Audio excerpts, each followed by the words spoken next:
Mapungubwe, South Africa's lost city of gold.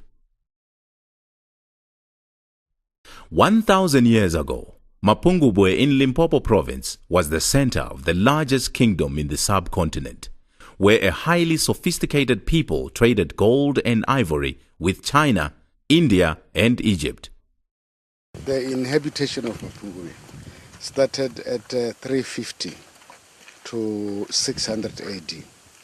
And the people who lived here then were Sotho Tswana people. Who moved from here, went their ways, they relocated. They did not migrate because this is the same continent. Mapungubwe is an area of open savanna at the confluence of the Limpopo and Shashe rivers and abutting the northern border of South Africa and the borders of Zimbabwe and Botswana. The site was discovered in 1932. The most spectacular of the gold discoveries is a little gold rhinoceros made of gold foil and tacked with minute pins around a wooden core. The rhino, featured in one of South Africa's new national orders, the Order of Mapungubwe, has come to symbolize the high culture of Mapungubwe. The rhino is also a symbol of leadership among the Shona people of Zimbabwe. One king and two queens. Buried in a very unusual position as they were kneeling inside clay pots. And then one of the king was found with a golden rhino inside, the one that you saw the picture down in the page there. And then the other one was found in a very disturbed position, but with a lot of gold artifacts inside. The Department of Environmental Affairs and South African National Parks led a multi-stakeholder Mapungubwe Heritage Celebration, Water Conservation Awareness and Rainmaking Festival on 29 October 2010 at the Mapungubwe National Park. Around 1947, it was proclaimed as a game reserve, and soon thereafter, 1948, it was deproclaimed and gone back to being an agricultural piece of land. And then again in 1967, it was proclaimed as a nature reserve. But then later, from there onwards, it has had an interesting history, because in 1995, we then acquired it as a national park. And in 2003, it became a World Heritage Site. What is so fascinating about Mapungubwe is that it is testimony to the existence of an African civilization that flourished before colonization. Is to popularize Mapungubwe so that it is known worldwide throughout South Africa as a place of African civilization that we must cherish. The community elders and leaders, together with the chief whip of the ANC, Dr. Matole Mutsecha, visited Mapungubwe's reburial sites on top of the Mapungubwe Hill.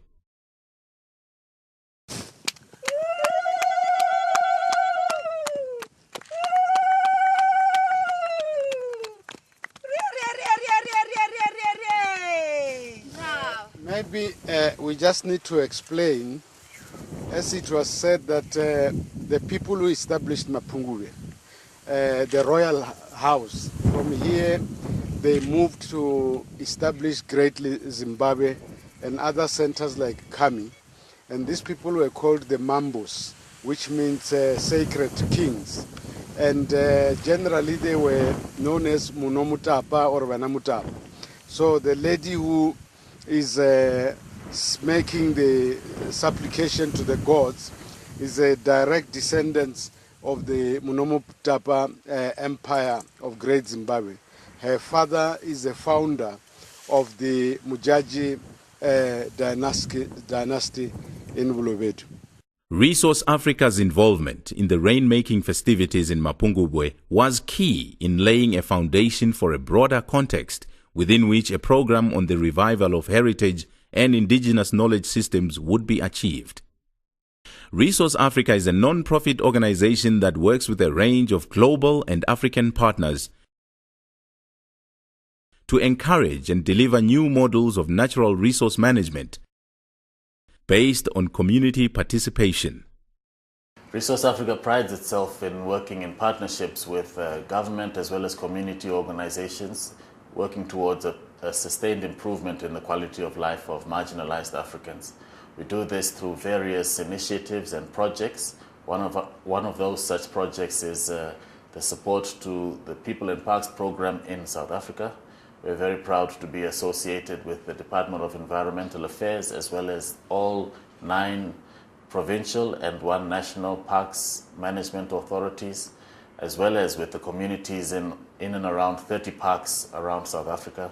Together we are working to deliver a program in support of people in parks issues, both in terms of training as well as creating awareness, as well as looking at skills development. This project is acronymed RASPAP, acronym for Resource Africa Support to People in Parks. The organization is currently in partnership with the Matsila Development Trust that was funded by the National Lotteries Development Trust Fund for 54 million rands in a rural development program. The Matsila community forms an integral part of the Mapungubwe dynasty. The ceremony was graced by His Majesty, the King of the Vavenda tribe, Kgosikhulu Votoni Mpepu Ramabulana. In his address during the event, Kgosikhulu Votoni Mpepu Ramabulana said, "It was a blessing and an honor to have people like the Mujaji dynasty who are gifted in rainmaking. It is really a good thing for us to have people with the rainmaking powers like the Mujajis. This will really benefit us and the new generation that is coming after us," he said. Madde ndi chitu chakuthogwa chine dogolo ngolimo mutachivuwa uba kutoda madi mutachiyedera uba kutoda madi zvino ara rasafaranga ndira yakuti vatu vana kutambura ndikuri ndikori ndichipesa homujaji ndikori imverele yavo yevaifarai ai rine rudabatikedza samahosi nazvino rodai rudosumbedzisa rauri. Queen Mujaji performed rainmaking ancestral rituals. She became renowned as a rainmaker, and her reputation soon spread throughout southern Africa and later internationally. Queen Mujaji's mystic powers brought her great respect. It is important for the government to find the way innovation to align and marry the approaches that are available in the country, because they're all complementary.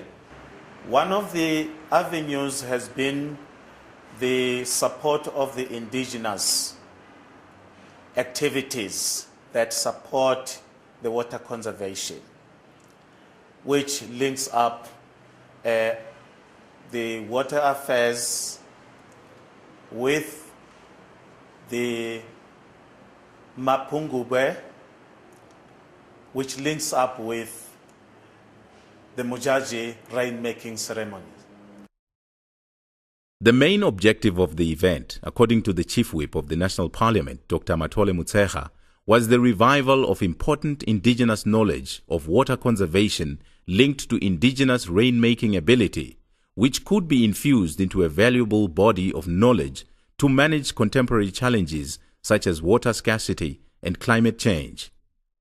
He said that in South Africa and the whole of the Southern African region, there is drought.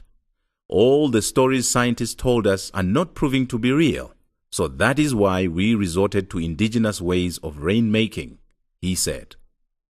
Resource Africa will continue to work with various partners to encourage the delivery of resource management based on the values of transparency, equity, and respect for local people, their needs and customs. Resource Africa. Support for people and parks.